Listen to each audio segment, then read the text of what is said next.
Now, the GM Command is one of those kits that I was very, very excited to get for its simplicity, its standardness, its overall look.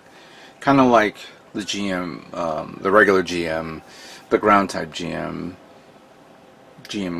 Sniper, and even the Type C. They're utilitarian mobile suits that just fit a specific role, which basically is mass production. Just keep pumping them out there, and fill in the battlefield with these mobile suits. Give them to pilots, trained pilots, maybe experienced pilots. And by seeing this, I see not only a cool mobile suit, but I also see a blank canvas of what I can do with it.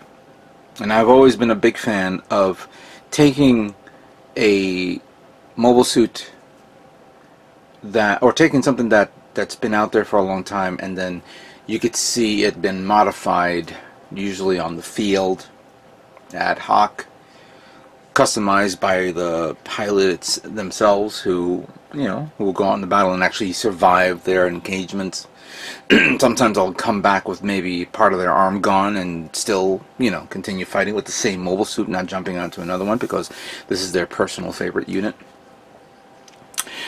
That is my idea for this kit, and for like all the other kits that I built, that I plan to build. So the GM Commands, my idea for the GM Command is just basically make a Black Ops mobile suit. Something that will, does a little bit of wet work here and there. For that, customization needs to be done not only on the overall body, but on the gun as well. Now the gun about this that we're looking at here is, of course, the bullpup machine gun. Not an assault rifle, more of a machine gun type weapon. It fires the, actually, I just want to make sure I read the let me see here. Okay, so the firearm distributed to mass production mobile suits near the end of the 1-year war, with a magazine and chambered housed in the rear end, known as a pulp type. They fire 90mm projectiles, which are compatible with the machine gun adopted by military vehicles at the same time. So yeah, so 90mm rounds. It doesn't give you like a brand, like a name of the gun, just bullpup machine gun. So I like that machine gun, I really do. But I'm going to make it a different one, or modify it. As a matter of fact, I want to use an example of a machine gun that I have that was modified a long time ago. Does anybody remember this guy? This is like my first attempt at customization using the GM Type C high grade. And great idea at the time, but obviously it didn't turn out the way it's supposed to be. But what I liked about it, and what I did was with this was I extended the barrel, gave it a grip type device type here. There's a wire here that goes from there to there, and of course this whole thing that I designed to be like a beam saber bayonet. So that is that, of course, but I'm not turning it into that. Oh no, no, no. I think now I feel a little comfortable enough to go a little further. For that, my intention is going to cut, not cut, but I think there's this, actually I have the actual plate here. Let me open it up.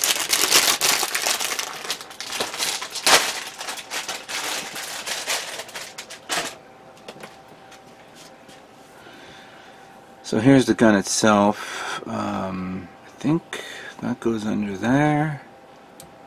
Actually, you know what? Fuck it, let's build it. It's only a piece, part of a kit. This is my hobby knife. Been using it for other things. Now I can't find it.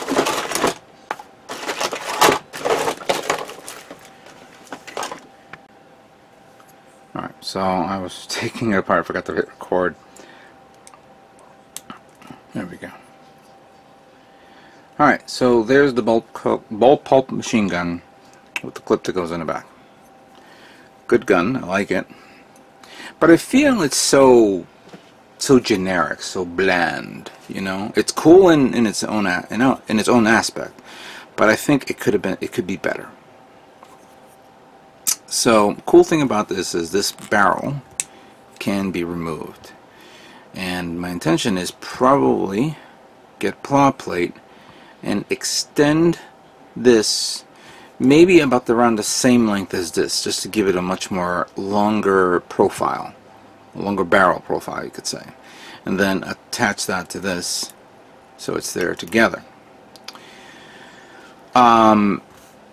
Doing that will also, I'm now considering maybe, possibly, cutting this part off and cutting that part off.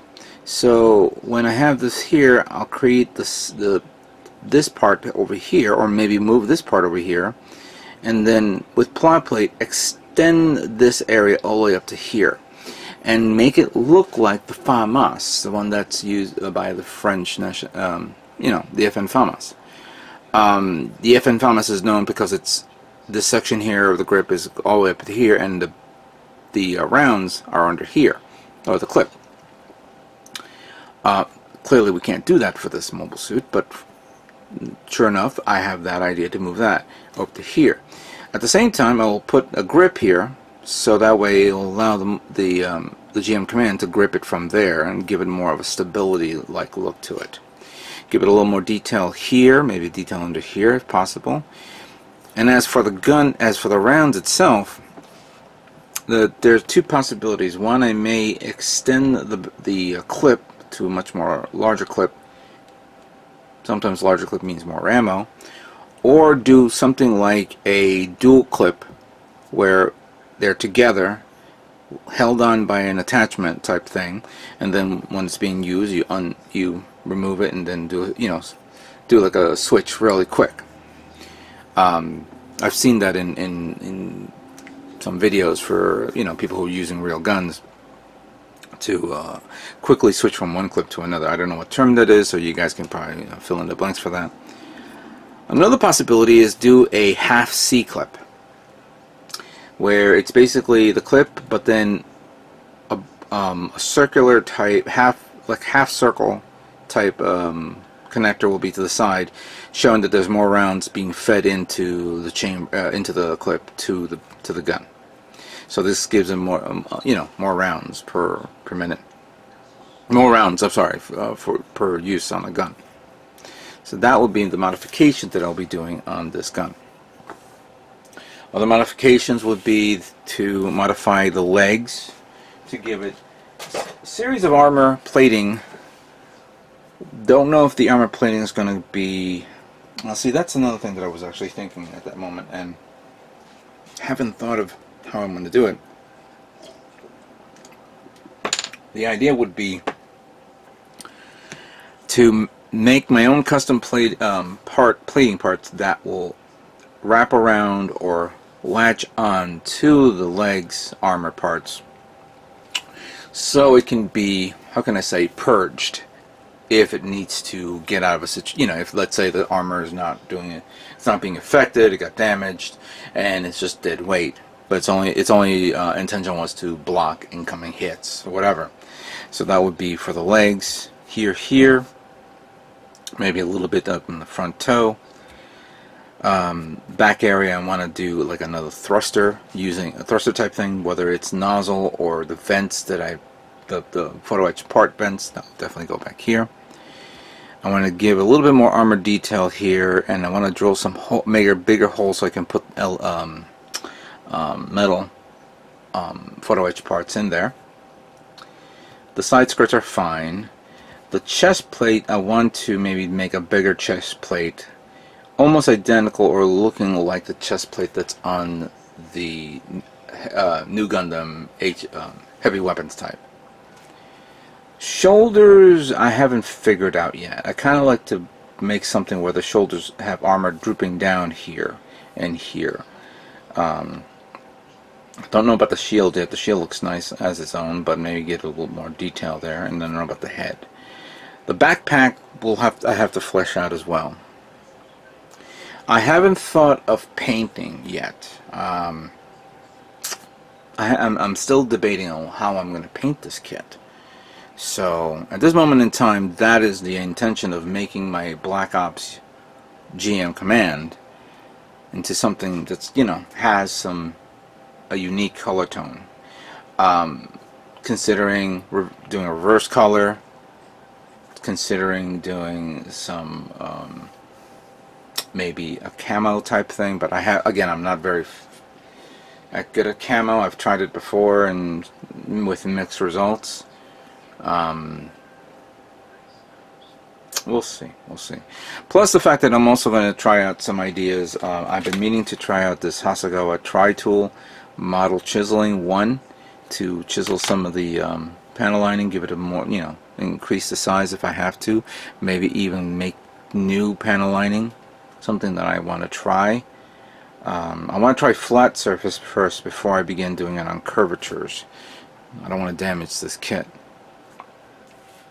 So there you go. That's my intention of making my Black Ops GM command kit. I haven't fleshed out more, again, and I'm sorry that I usually present with paint, but let me build it so we can all see it, and then we'll discuss about painting. So let's begin building Master Grade GM Command Colony type.